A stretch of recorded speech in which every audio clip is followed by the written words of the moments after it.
What it do, what it be? It's the one and only T Diamond.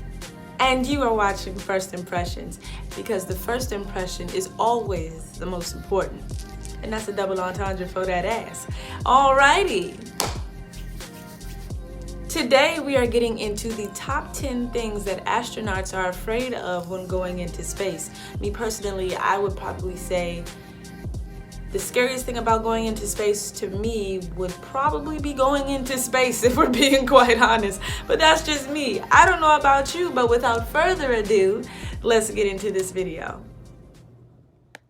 Of the 7 billion people on this planet, only 530 have been in orbit, which is pretty insane to think about. Astronauts must be incredibly brave, right? I mean, they are shot out of our world into foreign territory Absolutely. where a number of things could go wrong. Today, let's take a look at what astronauts fear the most. From burning up during re-entry to floating off alone in space. Lindsay Let's talk about Ivan. this and more only in today's video. Hey everyone, what's up and welcome back to Most Amazing Top. Okay. Put in the comments, is it Ivan or Yvonne? I say Ivan. How much do you want to bet that it's Ivan? Okay, I was wrong last time with Olivia. Not really, but kinda. I was wrong on pronunciation. But I feel like this one isn't that hard. But I say, what did I say? Ivan? I forgot which one I chose. But whichever one you think. Let's see, okay? I'm your host, Lindsay Ivan, and today I'm bringing you the video. No. Wait, did I say Yvonne? Yvonne. I don't know which one I said. I don't know. I forgot. I have to go back and watch. But if it's Ivan, then I won. And dark things astronauts are afraid of in space. But before we get into today's list, I just wanted to give a huge shout out to today's sponsor, which is G2A.com. If you love gaming, unbeatable prices, and great steals and deals, I'm then not getting any of this ad revenue money, so sorry. Is she talking gaming about it? consoles, She's tabletop still games, talking about it. Okay, let's continue. Black Friday. G2A has She's big still sales talking about it. Let's go. Alright. Okay. for unbelievable prices. Starting off this countdown, we have the fear of the unknown. During an interview with astronaut Chris Hadfield, he said that the thing he feared the most about going into space was the fear of the unknown, because anything can go wrong at any time. Absolutely. But no matter how much you prepare, there's no way you can prepare for everything that could go wrong, because you don't know everything that can go wrong. You don't know Plus, anything. astronauts are miles away from home with limited supplies and contact. They're pretty much on their own to save themselves if anything does go wrong. So it's the fear of not knowing what's to come that terrifies them. In our Absolutely. ninth spot, we have space junk. Obviously, space is filled with floating space objects, but also tons of man-made junk, like debris from old satellites, rocket ship pieces. Hey, listen, if I was an alien, if I was an alien and I started approaching Earth, I'm like, look at this trailer park trash out here. Look at what they're doing to their planet. Even their freaking environment has not the environment. What's the stuff outside of the environment that makes the environment? What is it called? Their layers, their ozone layers, I guess. Even their ozone layer is a freaking dump. Look at this. This is embarrassing. If this is embarrassing, how dare we present ourselves like this to the universe? I think we need to do better as a species. This is crazy. That's crazy. Equipment, you name it. It said that there are 28 million pieces of space debris floating around up there. That's about 6,000 tons of space debris. On top of that, each piece flies around at 18,000 miles per hour. At any second, debris could crash into the astronaut spacecraft and wipe them out. In fact, it said that even tiny paint flecks can damage a spacecraft when traveling at these velocities. Imagine what anything larger could do. So space junk is certainly something astronauts fear. I mean, I wouldn't be able to sleep. I would be way too paranoid. In our eighth spot, we have loss of communication. When astronauts are in space, they rely on ground control to help them out. Ground control plays a critical part in the space mission success. They make sure that everything goes as planned and that the craft stays on course. So imagine how frightening it would be to all of a sudden lose contact with them. Astronauts are then left alone, just floating through space. They then would have to manually fly their spacecraft home. Astronauts have lost connection a couple of times, but it's only been for a couple of hours. A couple of hours. That is entirely too long. I really thought she was going to say like a couple minutes. Like, it's just been for like, a few minutes. A couple of hours. lost in space with no communication for multiple hours. That's terrifying. It takes a strong person. It takes a strong person. And you're up there for multiple hours, floating around in the unknown, with trash just whisking by at 8 million miles per hour, just waiting to take a motherfucker out. Excuse me, I hope I don't get demonetized. I'm not even monetized yet, but hope I don't. Well, hey, whatever. I guess this is where we are now. I guess I can bleep that out. Continuing on. We have the toxic atmosphere. According to NASA astronaut Drew Morgan, he is worried about space's toxic atmosphere. He admitted to this on social media when responding to a comment that read, "What is the biggest and most terrifying thing astronauts fear about being in space?" There are a number of things in space that make it so deadly for astronauts. For starters, exposure to space can cause embolism, hypoxia, and hypocapnia. Not only that, but astronauts can get sick from being on the moon. When the Apollo... Hey, are you still picking up your birth control from the pharmacy? No, Get your birth control I'm prescribed not on and it. delivered from How the do I pill skip club, this? and Here we never go. miss a Skip. refill. Think. When the Apollo astronauts returned from the moon, they got sick off of the moon dust on their spacesuits. It made their throats sore and eyes water. The particles are so fine, but sharp like glass. In fact, it said that, and I quote, "Particles 50 times smaller than a human hair can hang around for months inside your lungs. The longer the particle stays, the greater the chance for toxic effects." But there are so many other... How do they get moon dust in their lungs if they have spacesuits on? Maybe they're carrying it inside from outside. But isn't there like a chamber? There's like a chamber, right? Like, I mean, maybe I've just seen too many sci-fi movies or something, but isn't there like okay, if we leave the spaceship to go walk on the moon or something, excuse me, and then we come back in the spaceship, there's like a little thing, and it just like, it like, you know what I'm talking about? It like disinfects them or like cleans them off, and then they take their stuff off, and then they're able to go inside of the main chamber. Correct me if I'm wrong. I don't know if any of us really know here. We're just kind of watching this all together, but that's what I thought. So how does that happen? I mean, I guess anything is possible.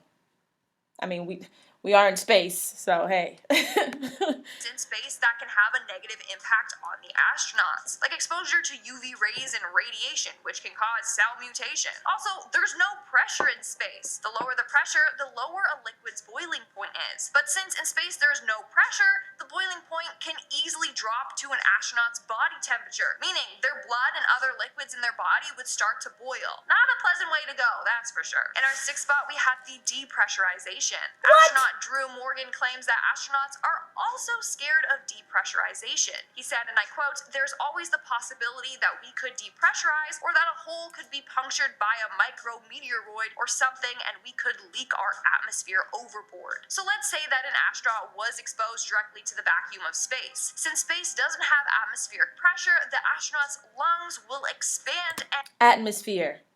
That was the word I was looking for earlier. Not ozone layer, not environment. Atmosphere. That was the word. Okay, continuing on. Burst. After that, the water in their soft tissues will vaporize, causing their whole body to swell up. Then bubbles would form in the veins, blocking blood flow, and the astronaut's bowels, bladder, and stomach will explode, expelling their contents. But don't worry, the astronaut would die from loss of oxygen first before all of that happens. Still, it's terrifying to think of. We're now at our fifth and halfway mark with getting sick. In space, there's no hospitals, there's no nurses, there's no doctors. So if you get sick or injured, you're on your own. You need to rely on your crew members to help you out. This is another fear for astronauts, getting sick while in space or seeing their crew get sick while in space. Also, if one person gets sick somehow, chances are others will too. Space is a pretty germy environment. When a person sneezes on Earth, the snot particles shoot out about 3... They didn't have to do that. They didn't have to show that. I'm triggered now because of everything that's going on. That was disgusting. First of all, that was just disgusting, period. Second of all, get this off my screen. That's, 6 feet, and then gravity knocks them out of the air into the floor. But in space, Ew, why was that there's clip no so gravity, long? so if an astronaut sneezes or coughs, it's lingering in the air for their companions to breathe in and enjoy. As a result, Not sickness enjoy. or diseases can spread really fast. Another fear they have is dying in orbit, because A, that would suck, and B, what Right. are the crew members supposed to do with the astronaut's dead body? Right. Be stuck living beside it for days until they He return just home. Has to be floating around. traumatizing. Moving on to number 4, we have the mechanical failures. This is another fear that Chris Hadfield brought up that's common among astronauts, and that's fear that they will experience some sort of mechanical failure or defect, whether that be during liftoff, while in orbit, docking, or re-entry. I mean, there have been a number of disasters. I'm sorry, I just thought about this. Not this number, but the number previously about the space germs. Technically, those are aliens. If you think about it, like if you really think about it, those germs don't exist on Earth. They exist in space. And they're alive. So you just got possessed by an alien.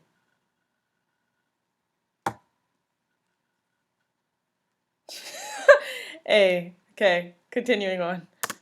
Like the Space Shuttle Challenger disaster. In 1986, the Space Shuttle Challenger broke apart 73 seconds into the flight. Damn. As a result, the shuttle broke down over the Atlantic Ocean, and all 7 crew members on board lost their lives. Poor This black was due man. to a failure of the Looks like a O-ring crab. seal in the right solid rocket booster. In space, if their spacecraft fails or if their systems malfunction, they're pretty much screwed. So no one can come out there to save them. Moving on, number 3, we have floating off into space. Although it's never happened to That's any scary. astronauts so far, it's a very real fear that astronauts have. And hey, I don't blame them. Anyways, if astronauts spacewalk, they have to tether themselves down. If those tethers fail, oh boy, they're drifting out into space. No matter how much they kick or flail their arms, it won't bring them back to the shuttle. Now, NASA does have these emergency jetpack things that can help fly them back to safety. But if the fuel runs out, they're in trouble. They'll be floating around for 7.5 hours until their breathable air runs out. Or until they get hit by space junk and die. Damn. Or the space junk could cause a hole in their helmet or suit, and then we know what would happen, okay? So yeah, I can see why astronauts are afraid of getting separated from the spacecraft and floating away. Moving on to number 2.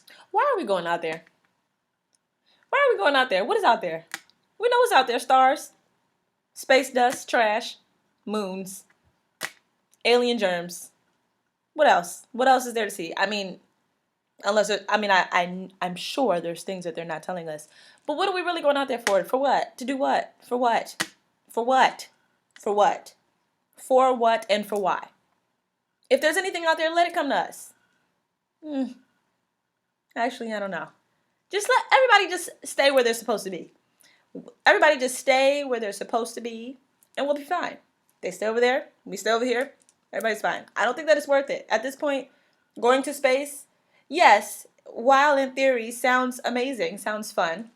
Well, I don't know about fun, but it definitely is a once-in-a-lifetime experience that not many people experience, except for Jeff Bezos and Elon Musk. But, you know, in theory, it's like, oh, I can see the Earth and I can see the stars and stuff.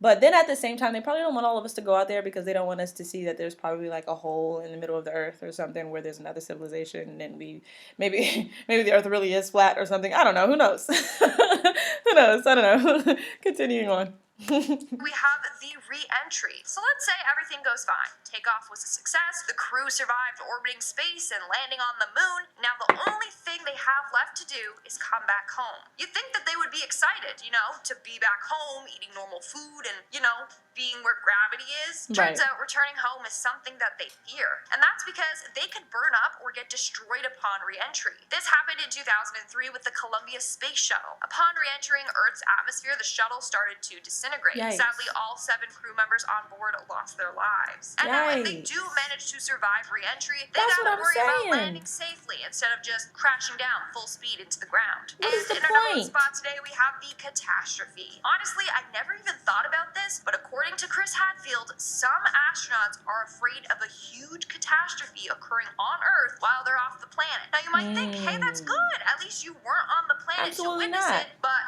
hello, that means that Earth is now in ruins and their loved ones are dead. Who's going to be alive and at NASA helping them navigate back home? Chances are, nobody. So they would be stuck in space, just orbiting around until they run out of supplies. And even if they did somehow re-enter Earth successfully, they're coming back home to nothing. And that's a pretty dark thing to think about. Alright guys, that's all for today's video. Let me know in the comments below. Are any of the people watching astronauts? Thanks, Lindsay. Are you an astronaut? Do you want to be Lindsay, an astronaut? right? Let me know in the comments below. And as always, I don't want to be an astronaut now. Give this video a big thumbs up and subscribe to Most Amazing Top 10 for more amazing videos. I've been host Lindsay Ivan, and I will see you one. Lindsay. Oh, sorry, I paused you right there, Lindsay. That's pretty it's pretty not flattering. Let me move it. Hold on. Okay.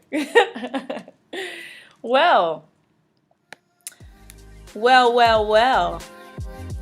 Do you want to go to space? I don't anymore, to be quite honest with you. I didn't know that all of those things were happening out there. I just thought that you go out there and the stars were pretty and you get to see Earth and, you know, maybe some aliens, you know. I didn't know you could be possessed by space germs and hit by flying trash because we suck as humans. And, you know, there's a lot of things that could go wrong out there. There's a lot of things that could go wrong, and I don't think that that's the life for me. You know, I was born on Earth. I'll stay here. I think I'll stay here. I think that's fine for me. Let me know. What after seeing all this and hearing all this, would you still want to go to space? I mean, people still do it, obviously, you know. So maybe that's your thing. Maybe that's your ministry. It's not for me though. Leave a comment below, like, share, subscribe. If you want to watch that movie, not watch that movie. If you want to watch that video by itself, I'm going to leave the link to it in the description box below.